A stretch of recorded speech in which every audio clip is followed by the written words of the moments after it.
ملت منبر رسول پر جلوہ افروز علماء اہل سنت محفل گاہ میں تشریف فرما بزرگوں نوجوان ساتھیوں السلام علیکم ورحمۃ اللہ۔ سلام کرنا سنت ہے، جواب دینا واجب ہے۔ جس نے میرا آواز سنا اس کو جواب دینا بھی ضروری ہے۔ جان بوجھ کے بیٹھے بیٹھے ایک واجب ترک کرنے کی وجہ سے گناہگار نہ بنو۔ 2 بار سلام کرانے کی اگر عادت پڑ گئی ہو تو ایک بار اور سن لیجئے، السلام علیکم ورحمۃ اللہ۔ الحمدللہ رب العالمین والعاقبۃ للمتقین والصلاة والسلام علی سید الانبیاء والمرسلین وعلى آلہ واصحابہ وازواجہ واہل بیتہ وشہداء ملتہ واولیاء امتہ وعلماء اہل سنتہ والناس اجمعین، اما بعد فاعوذ باللہ من الشیطان الرجیم، بسم اللہ الرحمن الرحیم۔ کنتم خیر امۃ اخرجت للناس وَتَأْمُرُونَ بِالْمَعْرُوفِ وَتَنْهَوْنَ عَنِ الْمُنْكَرِ صدق اللہ مولانا العظیم وصدق رسولہ النبی الامین الکریم وَنَحْنُ عَلَى ذَلِكَ لَمِنَ الشَّاهِدِينَ وَالشَّاكِرِينَ وَالْحَمْدُلِلَّهِ رَبِّ الْعَالَمِينَ سنیم منار اللہ اکبر میزنم دمزبو بکرو عمر عثمان و حیدر میزنم قادریم نعرہ یا غوث اعظم میزنم دمز شیخ احمد رضا خان قطب عالم میزنم۔ ہمارے دین کی حقانیت کے دونوں شاہد ہیں معین الدین اجمیری، محی الدین جیلانی۔ جب تک بکے نہ تھے تو کوئی پوچھتا نہ تھا، جب تک بکے نہ تھے تو کوئی پوچھتا نہ تھا، تم نے خرید کے مجھے انمول کر دیا، تم نے خرید کے مجھے انمول کر دیا۔ صحرا میں جنگلوں میں بیابان میں پڑھو، مینار گر پڑے ہیں تو میدان میں پڑھو۔ یہ بے خبر نجومی تمہیں کیا بتائیں گے کل ہونے والا کیا ہے قرآن میں پڑھو۔ پڑھو چاہے قرآن گھر میں پڑھو یا گھر سے باہر پڑھو، لیکن ہماری غفلتوں کا تو عالم یہ ہے کہ فرمان مصطفیٰ کا عنوان ہم نہیں پڑھتے، اخلاق و محبت کا عنوان ہم نہیں پڑھتے، سرکار دو عالم کا فرمان ہم نہیں پڑھتے۔ ہم کیسے مسلمان ہیں روزانہ صبح کو اٹھ کر اخبار تو پڑھتے ہیں مگر قرآن نہیں پڑھتے، اخبار تو پڑھتے ہیں مگر قرآن نہیں پڑھتے، اور خدا نے اس قوم کی کبھی حالت نہیں بدلی، خدا نے اس قوم کی کبھی حالت نہیں بدلی کہ جس کو خود احساس نہیں اپنی حالت کے بدلنے کا۔ اور وہ معزز تھے زمانے میں مسلمان ہو کر، ہم خوار ہوئے ہیں آج تارک قرآن ہو کر۔ اور ایک ہنگامہ محشر ہو تو اس کو بھول جاؤں، ایک ہنگامہ محشر ہو تو اس کو بھول جاؤں، 100 باتوں کا رہ رہ کے خیال آتا ہے، اور میری تقریر طبع یار کو بے چین کرتی ہے۔ سبب کیا ہے وہی کہتا ہوں جو دل سے گزرتی ہے، سبب کیا ہے وہی کہتا ہوں جو دل سے گزرتی ہے، اور سمجھ میں نہیں آتا کہ چھیڑوں داستاں کیسے، ہنساؤں تو بغاوت ہے، رلاؤں تو بغاوت ہے۔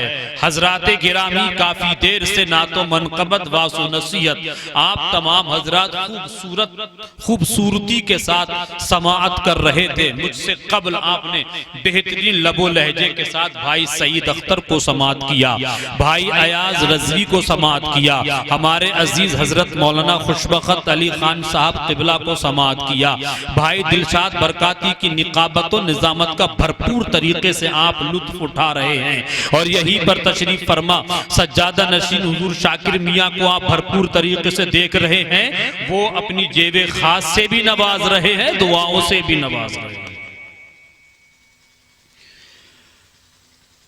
اور بھائی بلال رضا کو آپ نے تھوڑا سا سنا، کیونکہ اب وقت بھی اتنا ہے نہیں کہ کچھ لمبی گفتگو کی جائے،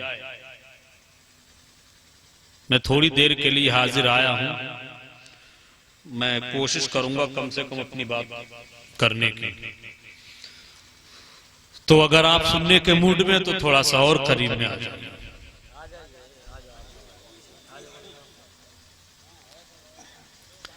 آئیے ہم اور آپ سب سے پہلے نہایت ہی ادب و احترام کے ساتھ بارگاہ رسالت مآب صلی اللہ علیہ وسلم میں جھوم جھوم کر درود و سلام پیش کرنے کی سعادتیں اور برکتیں حاصل کریں۔ پڑھیں بآواز بلند، صلی اللہ علی النبی الامی وآلہ صلی اللہ تعالی علیہ وسلم، صلو علیہ صلاۃ و سلاما علیکہ یا رسول اللہ، یا نبی اللہ، یا حبیب اللہ صلی اللہ علیہ وسلم۔ حصول برکت کے لیے اور عادت کے مطابق چند شعر محبتوں کے ساتھ ملاحظہ فرما لیں، مچل کے بول دیں یا رسول اللہ، یا رسول اللہ۔ زمانے کے ہر ایک ولی نے کہا، زمانے کے ہر ایک ولی نے کہا، زمانے کے ہر ایک ولی نے کہا، مجھے تو علی چاہیے، سبحان اللہ سبحان اللہ، مجھے تو علی چاہیے۔ زمانے کے ہر ایک ولی نے کہا، مجھے تو علی چاہیے، جو ہیں ہر زمانے کے مشکل کشا، جو ہیں ہر زمانے کے مشکل کشا، مجھے تو علی چاہیے، مجھے تو علی چاہیے، جو ہیں ہر زمانے کے مشکل کشا، مجھے تو علی چاہیے۔ اتنی خاموشی کے ساتھ سبحان اللہ سبحان اللہ۔ کوئی ناراضگی ہو تو دور فرما لیجیے۔ علی کا ہے ایمان بچپن سے کامل، علی کا ہے ایمان بچپن سے کامل، وہ میرا علی پنجتن میں ہے شامل، وہ میرا علی پنجتن میں ہے شامل۔ علی کا ہے ایمان بچپن سے کامل، وہ میرا علی پنجتن میں ہے شامل، وہ میرا علی پنجتن میں ہے شامل۔ ملے گا جہاں سے، ملے گا جہاں سے نبی کا پتہ، ملے گا جہاں سے نبی کا پتہ، مجھے تو علی چاہیے، مجھے تو نعرہ رسالت، نعرہ غوثیت، مسلک اعلیٰ قدرت، فیضان اولیاء اکرام، عرس جیلانی، سرزمین پپرا نگاہی، نعرہ حیدری، علامہ فیض عالم صاحب قبلہ تحسینی۔ مجھے تو علی چاہیے، میں ہوں سنی، مجھ کو یہ نسبت ملی ہے، میں ہوں سنی، مجھ کو یہ نسبت ملی ہے، نگاہوں میں میرے نجف کی گلی ہے، نگاہوں میں میرے نجف کی گلی ہے، میں سنی ہوں، مجھ کو یہ نسبت ملی ہے، نگاہوں میں میرے نجف کی گلی ہے، نگاہوں میں میرے نجف کی گلی ہے۔ مبارک ہو مجھ کو، مبارک ہو مجھ کو میرا رہنما، مبارک ہو مجھ کو میرا رہنما، مجھے تو علی چاہیے، مجھے تو علی چاہیے۔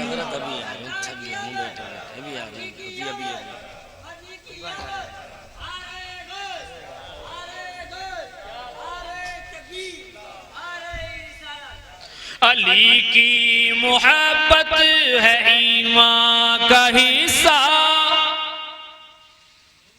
علی کی محبت ہے ایمان کا حصہ، وہاں کام آئے گا میرا بھروسہ، وہاں کام آئے گا میرا بھروسہ، علی کی محبت ہے ایمان کا حصہ، وہاں کام آئے گا میرا بھروسہ، وہاں کام آئے گا میرا بھروسہ، اٹھوں گا لحد سے، اٹھوں گا لحد سے یہ کہتا ہوا، اٹھوں گا لحد سے یہ کہتا ہوا، مجھے تو علی چاہیے،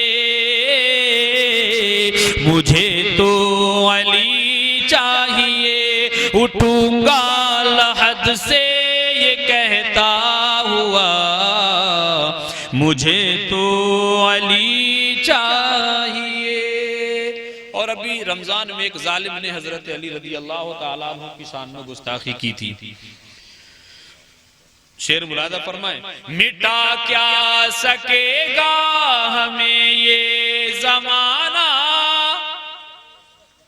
مٹا کیا سکے گا ہمیں یہ زمانہ، ہماری طرف ہے نبی کا گھرانہ، ہماری طرف ہے نبی کا گھرانہ، مٹا کیا سکے زمانہ ہمارا، ہماری طرف ہے نبی کا گھرانہ، ہماری طرف ہے نبی کا گھرانہ، اس امت پہ ہے اس امت پہ ہے سیدہ کی دعا، اس امت پہ ہے سیدہ کی دعا، مجھے تو علی چاہیے، مجھے تو علی چاہیے، جو ہے ہر زمانے کے مشکل کشا، مجھے تو علی چاہیے۔ درود پاک پڑھ لیں بلند آواز سے، صلی اللہ علی النبی الامی وآلہ صلی اللہ تعالی علیہ وسلم، صلو علیہ صلاۃ و سلام علیکہ یا رسول اللہ، یا نبی اللہ، یا حبیب اللہ صلی اللہ تعالی علیہ وسلم۔ حضرات گرامی، پیغمبر اعظم سید عالم صلی اللہ تبارک و تعالی علیہ وسلم کا زمانہ ہے اور زکوٰۃ کا حکم آ چکا ہے، سرکار کا ظاہری زمانہ ہے، زکوٰۃ واجب ہے، زکوٰۃ فرض ہے، یعنی زکوٰۃ کا حکم آ چکا ہے۔ میرے آقا کے پہلے خلیفہ حضرت ابو بکر صدیق رضی اللہ تبارک و تعالی عنہ اپنے گھر سے مسجد نبوی شریف کی طرف تشریف لے جا رہے تھے، راستے میں یہودیوں کا جلسہ ہو رہا تھا، راستے میں یہودیوں کا جلسہ ہو رہا تھا، اور اس جلسے میں جو یہودیوں کا عالم تھا، اس جلسے میں یہودیوں کا جو پیشوا تھا، جو رہنما تھا، جو رہبر تھا، جو امام تھا، وہ حضرت پیغمبر اعظم سید عالم صلی اللہ تعالی علیہ وسلم کی شان میں گستاخی کر رہا تھا۔ کیا کر رہا تھا؟